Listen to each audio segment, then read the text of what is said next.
Good morning बच्चों। आज की जो आपकी क्लास है उसके अंतर्गत आप पढ़ेंगे वृत्तीय गति। इससे पहले आपने गति के समीकरण पढ़े थे, ठीक है। तो अब आज आपका बात करें वृत्तीय गति। तो वृत्तीय गति आपको पता है कि क्या होता है कि जब कोई वस्तु इस प्रकार गति करे कि उसका जो पथ हो एक वृत्त पर हो तो उसे क्या कहते हैं, वृत्तीय गति कहते हैं। और जब वो एक समान चाल से चलती रहती है, मतलब समान समय में समान परिधि को तय करती है, तो उसे एक समान वृत्तीय गति कहते हैं।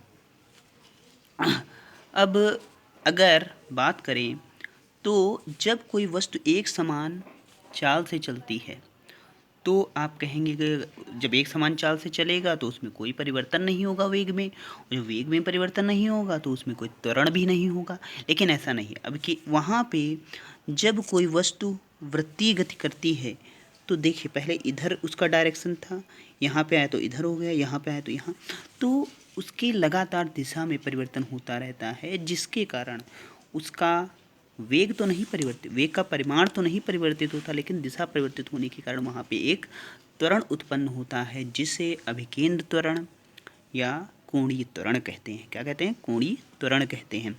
क्योंकि इस ये जो त्वरण होता है यह एक बल भी लगता है तो वो अंदर की ओर लगता है, जिसके कारण इसीलिए वहाँ पे एक अभिकेंद्र त्वरण होता है, वो हमेशा अंदर की ओर कार्य करता है। अल्फा एक त्वरण अंदर की ओर कार्य करेगा, इसे अल्फा से प्रदर्शित करते हैं। अब सिंपल सी बात है, जब वस्तु यहाँ पे चक्कर लगाएगी तो कुछ यहाँ थे, मान लो ये उसकी प्रारंभिक स्थिति थी, तो यहाँ पे 0 कोण था, यहाँ पे आया तो कुछ मान लो 30 डिग्री कोण, फिर यहाँ आया तो 60 डिग्री कोण प्रारंभिक स्थिति से। तो लगातार उसके कोण में भी परिवर्तन होता है, प्लस दूरी में भी परिवर्तन होता है। तो जब कोण में परिवर्तन होता है तो उसे कोणीय विस्थापन कहते हैं, क्योंकि कोण विस्थापित हो रहा है। तो जब कोई वस्तु एक समान गति से चलती है तो उसके कोण में लगातार परिवर्तन होता है, इसे क्या कहेंगे? प्रारंभिक स्थिति के सापेक्ष कोणीय विस्थापन कहते हैं, और इसे थीटा से प्रदर्शित करते हैं। ये इस टाइप का थीटा से प्रदर्शित करते हैं। अब कोण को किस में मापते हैं? रेडियन में। तो इसका मात्रक क्या हुआ? कोणीय विस्थापन का भी, या कोण का मात्रक रेडियन।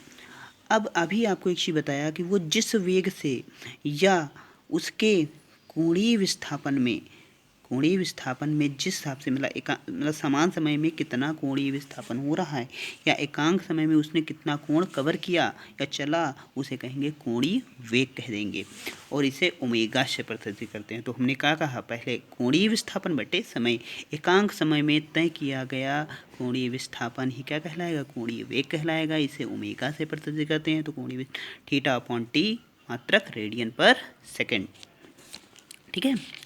अब वही एक चीज़ है, हाँ, जब कोई वस्तु चक्कर लगाती है, यहाँ से चली और यहाँ से पूरा एक चक्कर लगा के यहाँ पे आ जाती है, तो उसे कहते हैं एक आवर्त कहते हैं। क्या कहते हैं? आवर्त। और उसमें जो समय लगाता है उसे कहते हैं आवर्तकाल। तो किसी वस्तु द्वारा एक पूरा चक्कर लगाने में जो समय लगता है उसे आवर्तकाल कहते हैं। इसे कैपिटल टी से प्रदर्शित करते हैं। अच्छा, बात करें कि कोई वस्तु जब एक चक्कर लगाती है तो कितने डिग्री का कोण घूमेगी? 360। 360 को 2 पाई भी लिखते हैं। तो ये क्या हो गया? पूरा एक चक्कर लगाने में तय किया गया कोण क्या होगा? 2 पाई या 360 डिग्री, ठीक है। क्योंकि उसका मात्रक क्या होता है? डिग्री नहीं, क्योंकि रेडियन होता है, तो इसलिए 2 पाई है। हमेशा ये याद रखिएगा, रेडियन में जब लिखते हैं तो उसे पाई के फॉर्म में लिखते हैं, ठीक है। अब वहाँ पे उसका कोणीय, तो एक पूरा चक्कर लगाने में कोणीय वेग कितना होगा? तो पूरा चक्कर में हमने कहा क्या? कोणीय वेग कितना है? कोणीय विस्थापन कितना है?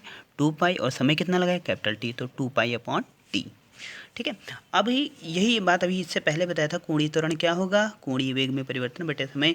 तो मान लो यहाँ से यहाँ तक उसका कोणीय वेग हो गया, यहाँ से यहाँ तक आने में थीटा 2 था, पहले थीटा 1 ओमेगा 1 मान लो, फिर यहाँ से यहाँ तक आया तो ओमेगा 2 हो गया।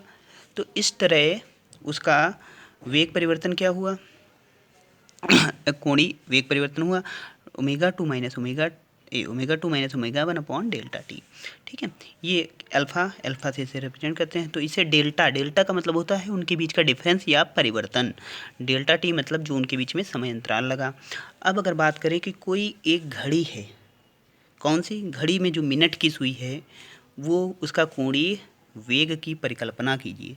अच्छा ये बताओ, एक जो घड़ी है वो अपना एक पूरा चक्कर लगाने में कितने मिनट लगाएगी? कितने मिनट? 60 मिनट लगाती है। 60 मिनट का, क्योंकि हमने 1 सेकंड की बात की थी, तो यहाँ पे ए एक पूरा चक्कर लगाने में तय किया गया समय क्या होगा? 60 मिनट, मतलब 1 घंटे में पूरा वो चक्कर लगाती है। ठीक है, कोणीय विस्थापन वो कितना कोण घूमेगा? 360। तो हमने इसको अगर किस में कन्वर्ट करें? सेकंड में, तो 60 गुणे 60 सेकंड। तो वही कोणीय वेग क्या हो जाएगा? कोणीय विस्थापन बटे समय वेग 2 पाई और 60 गुणे 60, ये इवेलुएट कर लेंगे, इतने मीटर पर सेकेंड क्या होगा? उसका कोणीय वेग हो जाएगा। ओके, थैंक यू बेटा।